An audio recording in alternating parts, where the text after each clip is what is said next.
नमस्कार विद्यार्थी मित्रांनो, व्यंकटेश एज्युकेशन अँड संस्कृती या आपल्या चॅनेलवर सर्वांचे सहर्ष स्वागत आहे।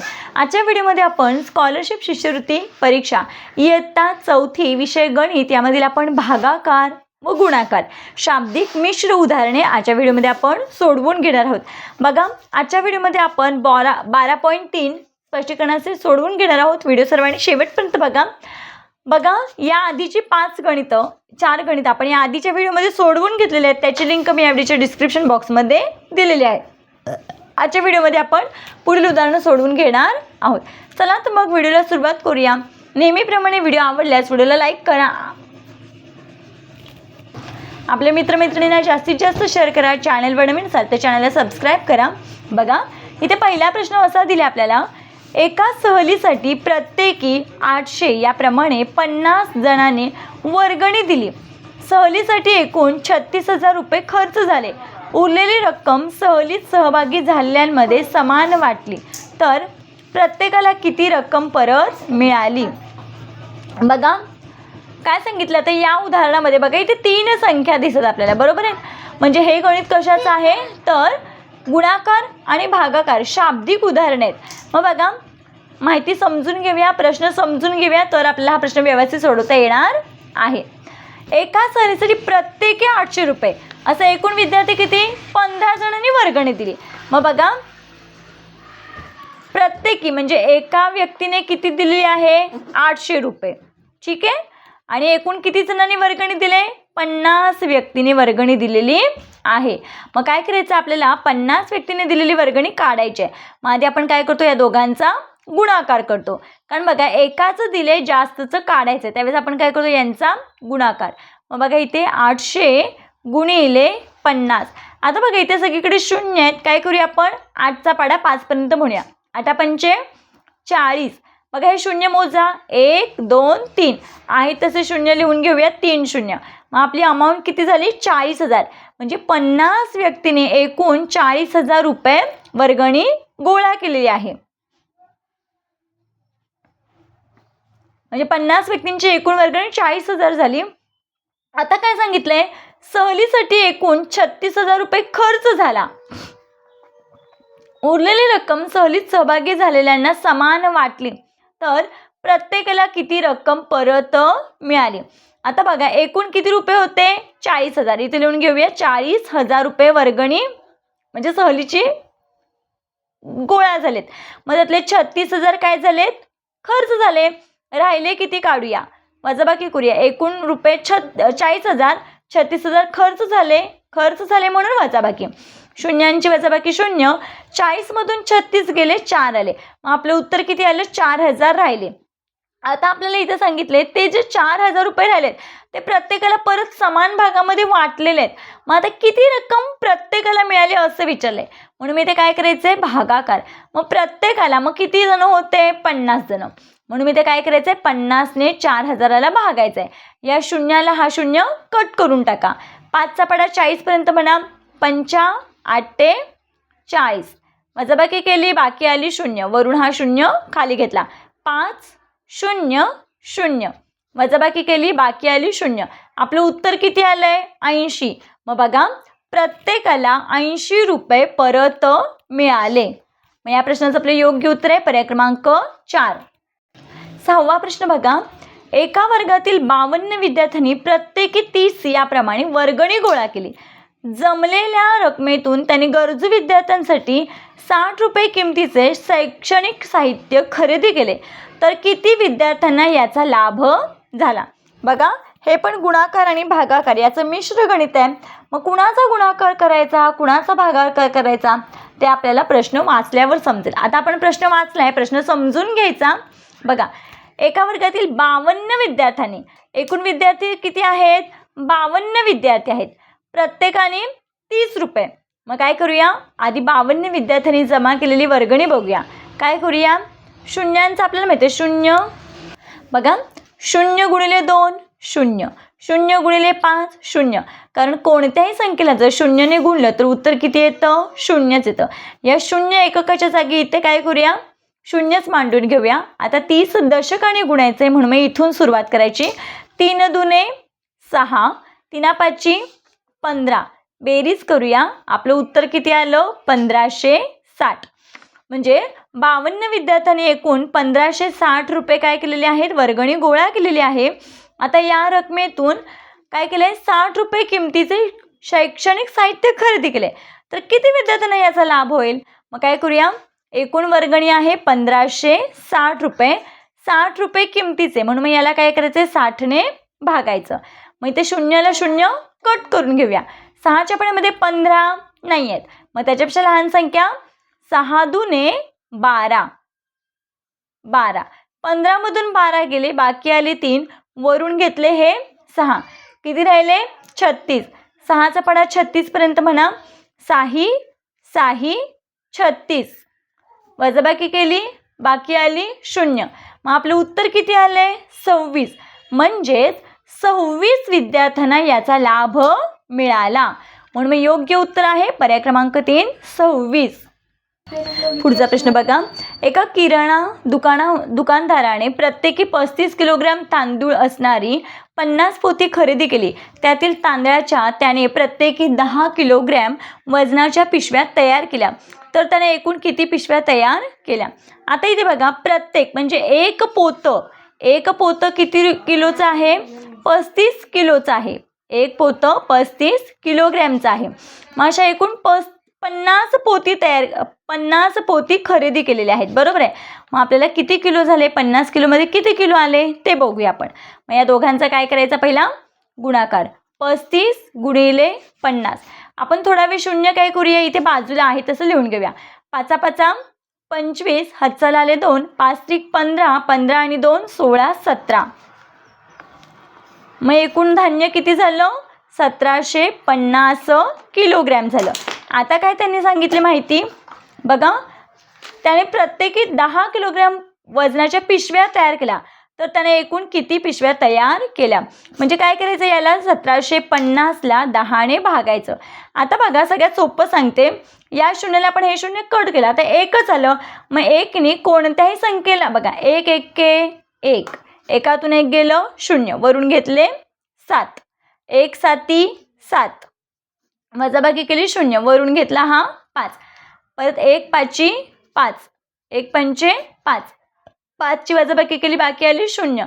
मग आपलं उत्तर किती आलंय? 175. म्हणजे 1ने कोणत्याही संख्येला गुणलं तरी उत्तर ती संख्याच येते, किंवा 1ने कोणत्याही संख्येला भागलं तरी तीच संख्या येते. मग उत्तर काय आलं?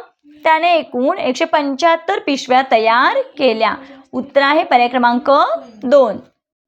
पुढचा प्रश्न. 3.5 डझन चिक्कूंची किंमत 210 आहे. तर 2.25 डझन चिक्कूंची किंमत किती? आता बघा, सगळ्यात महत्त्वाचं म्हणजे इथे डझन आलाय. मग आपल्याला हे माहीत पाहिजे की 1 डझन म्हणजे किती. मग लक्षात ठेवायचं आहे मुलांनो, 1 डझन म्हणजे 12 वस्तू. 1 डझन म्हणजे 12 वस्तू. आता इथे चिक्कू आहेत, मग 1 डझन म्हणजे 12 चिक्कू. मग इथे किती दिले? 3.5 डझन चिक्कूंची किंमत. 3.5 डझन म्हणजे किती? मग बघा, 3.5 डझन म्हणजेच बघा 3 डझन. बघा, लक्ष द्या, 3 डझन म्हणजे 12 त्रिक 36. आता बघा, 1 डझन म्हणजे 12, मग 3 डझन म्हणजे 12 गुणिले 3, 12 त्रिक 36, आणि 3.5 म्हणून माहिती आहे अर्धा डझन. अर्धा डझन म्हणजे किती? 1 डझन म्हणजे जर 12 असेल तर अर्धा डझन म्हणजे काय? 12 भागिले 2 करायचं, म्हणजे किती? हे 6. मग बघा, 3.5 डझन चिक्कू म्हणजे 36 अधिक 6 बरोबर किती आले? 6 आणि 6 12, हातचा आला 1, किती आलं? हे 42. परत एकदा लक्ष द्या, 1 डझन म्हणजे 12 चिक्कू, मग 3 डझन म्हणजे 12 त्रिक 36, 3.5 डझन म्हणजे काय? 3 डझन आणि वर अर्धा डझन. मग 1 डझन म्हणजे जर 12 असेल तर अर्धा डझन म्हणजे काय? 12च्या निम्मे म्हणजे 6. मग 36 अधिक 6 बरोबर किती? 42. मग 3.5 डझन चिक्कूंची किंमत आहे 210. तर 2.25 डझन चिक्कूंची किंमत किती? मग आपण आधी यासाठी काय करायचं माहिती आहे का? बघा, आता इथे काय सांगितलं? 3.5 डझन चिक्कूंची किंमत किती आहे? 210 आहे. मग 3.5 डझन चिक्कू म्हणजेच किती 42 चिक्कू. मग आपण काय करूया, या 42 चिक्कूंनी 210ला काय करूया भागूया, म्हणजे आपल्याला एका चिक्कूची किंमत मिळेल. मग बघा 42चा पाढा, आता मुलांचा पाठ नाही, मग इथे बघा 42चा पाढा असा तयार करायचा. बघा इथे 1 2 3 4 आणि हे 5. आता बघा बे दुने 4, बे चौक 8, 42 दुने 84. आता बघा 3 दुने 6, 3 चौक 12, 4 दुने 8, 4 चौक 16, बरोबर आहे. आता बघा 5 दुने 10, हातचाला 1 आलाय, मी इथे पकडते. आता बघा 5 चौक 20, 20 आणि हा हातचा 21, म्हणजे बघा 42 5 210. मग 42 5 210 वजाबाकी केली, बाकी आली 0. मग एका चिक्कूची किंमत बघा, एका चिक्कूची किंमत 5 रुपये. आता आपल्याला विचारले 1.25 डझन चिक्कूंची किंमत. आता 1.25 डझन चिक्कू म्हणजे किती, तर बघा एक डझन म्हणजे 12 आणि पाऊण डझन.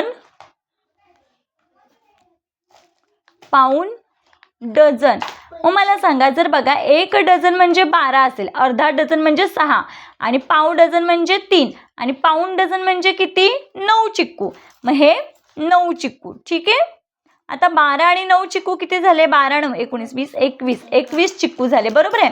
मग एक चिक्कू जर 5 रुपये असेल तर 21 चिक्कूंचे किती, मग इथे काय करायचं, 21 गुणिले 5 करायचं.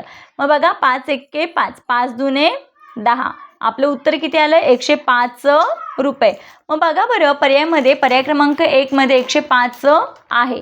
मग आपल्या प्रश्नाचं योग्य उत्तर आहे 105 रुपये, पर्याय क्रमांक 1. बघा पुढचा प्रश्न, 85 गुणिले 21 भागिले प्रश्नचिन्ह बरोबर 119. आता बघा आपण काय करूया, आधी कंस सोडवून घेऊया. मग इथे उभा गुणाकार करूया आपण. 85 गुणिले 21, बघा 1 ने 5ला गुणलं 5, 1 ने 8ला गुणलं 8, याचं काम झालं, इथे दिलं 0. आता 2 ने गुणायचं आहे, बे पंचे 10, हातचाला आला 1, बे 8 16, 16 ने 1 हातचा 17. मग आपलं उत्तर बेरीज करून घेऊया. 5 आणि 0 5, 8 आणि 0 8 आणि हे 1700 आहे तसं. मग उत्तर किती आले 1785. आता बघा 1785 भागिले, इथे प्रश्नचिन्ह आहे की नाही, चौकोन घेऊया आपण, बरोबर 119 आहे. तर इथे कोणता अंक येईल की यांना भागल्यावर 119 येईल. मग आता काय करूया आपण, आता बघा ज्यावेळेस असं गणित असतं त्यावेळेस काय करायचं, हे उलटून यांचा काय करायचा भागाकार करायचा. मग आपण काय करूया, आता बघा 1785ला 119 ने भागूया. आता बघा मला माहिती आहे 119चा पाढा चौथीच्या मुलांसाठी अवघड आहे, पण बघा कोणताही पाढा आला तरी आपण तयार करायला शिकलं पाहिजे. मग बघा 119 आहे, 19चा पाढा आपल्याला तयार करायचा आहे. इथे 1 लिहूया, इथे 2 लिहूया, इथे 3 लिहूया, इथे 4 लिहूया आणि इथे हे 5 लिहूया. आता आपण पाढा तयार करूया. बघा 119 1 119, 119 दुने बघा 92 18, हातचाला 1 आलाय, बे 1 के बे, बे 1 के बे आणि 1 हातचा 3 आणि बे 1 के बे. आता बघा 3 9 27, हातचाला 2 आले, 3 1 3 आणि हातचा 2 5 आणि 3 1 के 3. बघा 4 9 36, हातचाला आले 3, 4 1 के 4, 4 आणि 3 हातचा 3 पकडले, 7 आले, 4 1 के 4. आता 5 ने गुणूया, 5 9 45, हातचाला आले 4, 5 1 के 5, 5 आणि हातचा 4, 5 आणि 4 9. आता 5 1 के 5. आता बघा जरा सोपं करून सांगते. इथे बघा 19 1 19, 19 दुने 38, 19 त्रिक 57, 19 चौक 76, 19 पाचा 95 आणि 1 2 3 4 5 या पद्धतीने. म्हणजे असं आपल्याला पाढा तयार करता आला पाहिजे. 19 1 19, 19 दुने 238, 119 दुने 238, 119 त्रिक 357, 119 चौक 476 आणि 119 पाचा 595. आता आपण भागाकार करूया. बघा इथे 119 आहे आणि इथे 178 आहे. 178 पेक्षा 238 मोठे आहेत म्हणून इथे काय येणार आहे 119 1 के 119. वजाबाकी करूया. 8तून 9 जात नाहीत, आपण मनातच इथे हातचा घ्यायचा. 7मधला 1 इथे घेतला, 18तून 9 गेले, 9 राहिले, 6तून 1 गेला, 6तून कारण इकडचा 1 हातचा तिकडे गेलाय. भागाकाराची इथे हातचा मनातच घ्यायचा असतो, कारण मग इथे खूप गोंधळ होईल. 6तून 1 गेला, इथे राहिले 5. 1तून 1 गेले 0. वरून हा 5 आपण काय घेतला, खाली घेतला. आता बघा 119 5 595. मग 119 5 हे 595. वजाबाकी करूया, बाकी आली 0. मग आपलं उत्तर किती आलं, 15. आता तुम्ही काय करायचं आहे, 1785ला 15ने भागून बघा, बरोबर 119 हेच उत्तर तुम्हाला मिळेल. मग काय करायचं आहे, आपण प्रत्येक पर्याय घेत बसण्यापेक्षा आपण जर या पद्धतीनं आपण उत्तरं सोडवली तर आपला प्रश्न काय होणार आहे, सहज कमी वेळामध्ये आपल्याला याचं उत्तर मिळणार आहे. म्हणून इथे योग्य उत्तर आहे पर्याय क्रमांक 4 15. बघा या पद्धतीने आपण आजच्या व्हिडिओमध्ये गुणाकार भागाकार शाब्दिक मिश्र उदाहरणे आजच्या व्हिडिओमध्ये स्पष्टीकरणाचे सोडवून घेतलेले आहेत. आशा करते आपल्या सर्वांना व्हिडिओ आवडला असेल. व्हिडिओ आवडल्यास लाईक शेअर सबस्क्राईब. आजचा व्हिडिओ कसा वाटला ते कमेंटमध्ये नक्की सांगा. भेटूया पुढच्या व्हिडिओमध्ये. तोपर्यंत नमस्कार. थँक्यू.